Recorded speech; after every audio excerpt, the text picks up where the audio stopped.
اگر تعلق میں اداکاری نہیں بلکہ وفاداری کا معاملہ رکھا جائے تو ہر رشتہ بہت انمول ہو جائے گا۔ کسی کام کے نہ ہونے میں بھی اللہ پاک کی کوئی مصلحت ہی ہوتی ہے۔ تمہارا رب تمہیں جس چیز سے دور کر دے اس پر صبر اختیار کرو، اور جس چیز کی قریب کر دے اس میں حکمت تلاش کرو۔ حساس لوگ زندگی کا توازن قائم رکھنے کی کوشش میں اپنا ذہنی توازن کھو بیٹھتے ہیں۔ اپنے بارے میں برا مت سوچیے، ورنہ جن لوگوں نے اس کا ٹھیکہ لیا ہوا ہے ان کا زورگار چھن جائے گا۔ زندگی ختم ہونی ہے، آخرت ہمیشہ کا گھر ہے، سو دنیا کی نہیں آخرت کی فکر کریں، اپنے رب کو راضی کریں۔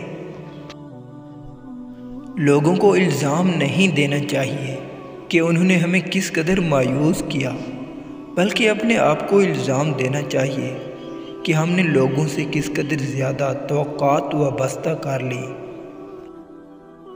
مشکل دستک دے تو خوف زدہ نہ ہو، بلکہ آگے بڑھ کر دروازہ کھول دیں، کیونکہ یہ جو کامیابی ہوتی ہے یہ مشکل کا بھیس بدل کر ہی ہماری زندگی میں آتی ہے۔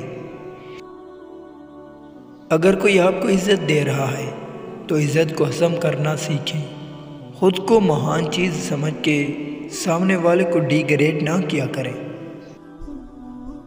آپ کی زندگی کتنی بھی مصروف کیوں نہ ہو، بس اپنے رب کے لیے وقت ضرور نکالیں، اس سے بات کریں، یقین کریں ایسا محسوس ہوگا جیسے سب کچھ آپ کی جھولی میں آ گیا۔